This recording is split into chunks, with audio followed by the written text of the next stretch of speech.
Breaking news చూస్తున్నాం. ప్రతిపక్ష నేత జగన్ పై జరిగిన హత్యాయత్నం కేసుపై పోలీస్ కమిషనర్ మహేష్ చంద్ర విచారణ జరిపారు. జగన్ పై హత్య చేసేందుకు చాలా రోజుల నుంచి శ్రీనివాస్ ప్రయత్నిస్తున్నట్లు ఆయన తెలిపారు. అక్టోబర్ 10న తొలిసారి అటాక్ చేయాలని ప్లాన్ చేసినట్లు చెప్పారు. ఈ నేపథ్యంలోనే అక్టోబర్ 17న శ్రీనివాస్ విశాఖ చేరుకున్నట్లు సిపి మహేష్ చంద్ర తెలిపారు. జగన్ హత్యాయత్నం కేసుపై మొత్తం 92 మందిని విచారించామని ఆయన తెలిపారు.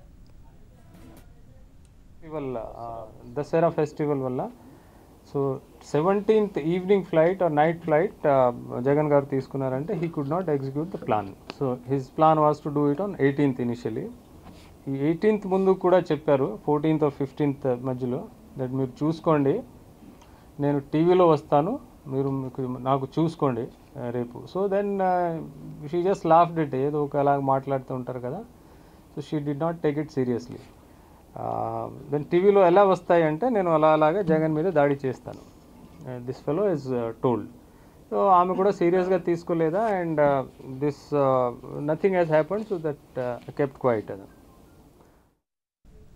రైట్. ఇదే అంశానికి సంబంధించి మరింత సమాచారం మా రిపోర్టర్ శ్రీరామ్ ఫోన్ లైన్లో అందించడానికి సిద్ధంగా ఉన్నారు. శ్రీరామ్, చెప్పండి, జగన్ హత్యకు సంబంధించి అప్డేట్స్ చెప్పండి.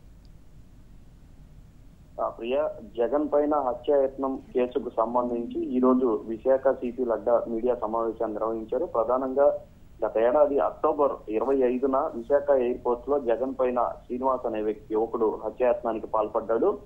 తనతో పాటు తెచ్చుకున్న కోడికత్తిని జగన్ మెడలో గుచ్చి తద్వారా అతన్ని హతమార్చాలని పథకం పన్నినట్లుగా అప్పుడే పోలీసులు వెల్లడించారు. అయితే ఈ రోజు హైకోర్టు అనుమతితో ఈ కేసుకు సంబంధించి సిట్టు నివేదికను సిపి బహిర్గతం చేశారు. ఇందులో భాగంగా పథకం ప్రకారమే ఈ హత్య యత్నం జరిగిందని సిపి వెల్లడించారు.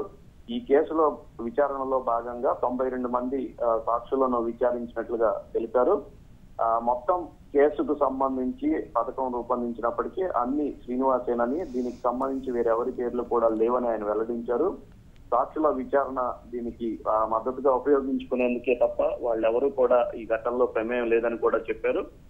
2 మార్లు జగన్ పైన హత్యాయత్నానికి పాల్పడినట్లుగా తెలుస్తుంది. అక్టోబర్ 18వ తేదీన మొదటిసారి జగన్ పైన దాడి చేసేందుకు ప్రయత్నించారు. అయితే ఆ రోజు కాకుండా జగన్మోహన్ రెడ్డి ముందు రోజే ఎయిర్పోర్ట్ నుంచి వెళ్లిపోవడంతో ఆ రోజు పథకం ఫెయిల్ అయింది. ఆ తర్వాత మళ్ళీ 25వ తేదీన ఈ పథకానికి రూపకల్పన చేశాడు.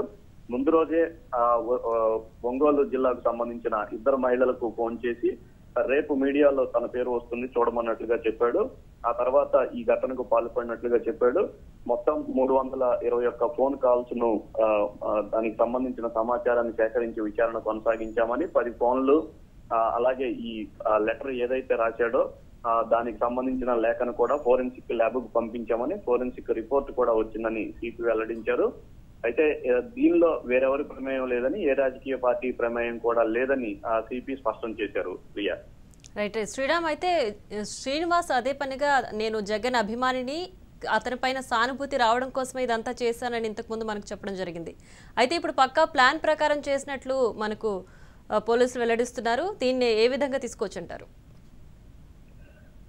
ప్రియా, ఇది ఒక రకంగా చెప్పాలనంటే గతంలో ఏదైతే పోలీసులు వెల్లడించారో ఆ రోజు వెల్లడించిన దానికి ఈ రోజు దానికి కూడా కొత్తదనం అయితే ఏమాత్రం లేదు. ప్రధానంగా ఇది పథకం ప్రకారం జరిగిందనంటే శ్రీనివాస్ ఒక్కడే పథకాన్ని రూపొందించుకొని అతనే అమలు చేశాడనేది పోలీసులు చెప్పారు. అంతకు మించి వేరే వాళ్ళ ప్రమేయం ఉంది కానీ, లేకపోతే వేరే వాళ్ళు శ్రీనివాస్ తో ఈ పథకాన్ని రూపొందించి చేయించారని మాత్రం ఎటువంటి విషయాలు చెప్పలేదు. పక్కాగా పోలీసులు చెప్పిన దాన్ని బట్టి శ్రీనివాస్ ఒక్కడే ఇందులో పాల్గొన్నాడని చెప్పారు. గతంలో అధికార ప్రతిపక్ష పార్టీలు ఎవరికి వాళ్లే ఆరోపణలు చేసుకున్నాయి. దీంతో ఈ కేసులో ఎవరి ప్రమేయం ఉందని ఈ రోజు వరకు కూడా కొంత గందరగోళమైన పరిస్థితి ఉంది. ప్రధానంగా వైసీపీకి సంబంధించిన నేతలు ప్రభుత్వం కావాలనే ఈ కేసును తప్పుదోవ పట్టించే విధంగా విచారణ చేస్తుందని హైకోర్టులో కూడా ఒక పిల్ వేయటం జరిగింది. అయితే ప్రస్తుతం సిపి వెల్లడించింది కూడా ఇంచుమించుగా మొదటి నుంచి ఏదైతే వైసీపీ నేతలు చెప్తున్నారో ఆ విధంగానే ఉంది. పథకం ప్రకారం శ్రీనివాస్ చేశాడని చెప్తున్నప్పటికీ కూడా ఈ పథకంలో వేరెవరూ కూడా భాగస్వాములుగా లేరని, కేవలం శ్రీనివాసే మీడియాలో తనకు ప్రచారం రప్పించుకోవడానికి, అలాగే జగన్మోహన్ రెడ్డికి సానుభూతి రప్పించడానికి ఈ ఘటనకు పాల్పడినట్లుగా చెప్తున్నారు. అదే విషయాన్ని ఈ రోజు కూడా సిపి వెల్లడించారు. ప్రియా, అయితే శ్రీనివాస్ ఇంతకుముందు అంటే అతని కుటుంబ నేపథ్యం చూసుకుంటే చాలా సాధారణ కుటుంబం, అలాగే జగన్ ఫ్యామిలీకి అతను అభిమాని అని చెప్పుకుంటూ ఇలాంటి పని చేశారంటే ఏ విధంగా ఆశించి చేశారని మనం అనుకోవచ్చు? ప్రధానంగా జగన్మోహన్ రెడ్డి ఆయనకి ఒకసారి కూడా ఈ ప్రజల్లో సానుభూతి పెంచేందుకే తాను ఇవి చేసినట్లుగా పాల్పడినట్లుగా విచారణలో శ్రీనివాస్ వెల్లడించినట్లుగా పోలీసులు చెప్తూ వచ్చారు. ప్రస్తుతం కూడా సిపి ఇదే విషయాన్ని వెల్లడించారు. ప్రధానంగా చూసుకుంటే గత ఏడాది జనవరిలో అంటే 2018 జనవరిలోనే తాను నివాసం ఉండే ముమ్మిడివరం ప్రాంతానికి సమీపంలో గ్రామంలో కోడి పందాలకు సంబంధించిన 2 కత్తులను తీసుకువచ్చినట్లుగా ప్రస్తుతం సిపి వెల్లడించారు. ఆ రోజు నుంచి కూడా అతని మనసులో జగన్ పైన దాడి చేయాలనే ఒక కుట్ర అయితే ఉందని, అతని మనసులో ఆలోచన అయితే ఉందని పోలీసులు చెప్తున్నారు. అయితే దీనికి వేరెవరు కూడా సపోర్ట్ చేయలేదని, ఎయిర్పోర్ట్ లో ఉద్యోగం కూడా అతను యాదృచ్ఛికంగా జాయిన్ అయ్యాడు తప్ప ఎవరు అతన్ని అందులో చేర్పించడం కానీ లేకపోతే అతను ఆ ఎయిర్పోర్ట్ లో ఉన్న దాన్ని ఎంచుకొని చేర్చడం కానీ జరగలేదని పోలీసులు చెప్తూ వస్తున్నారు.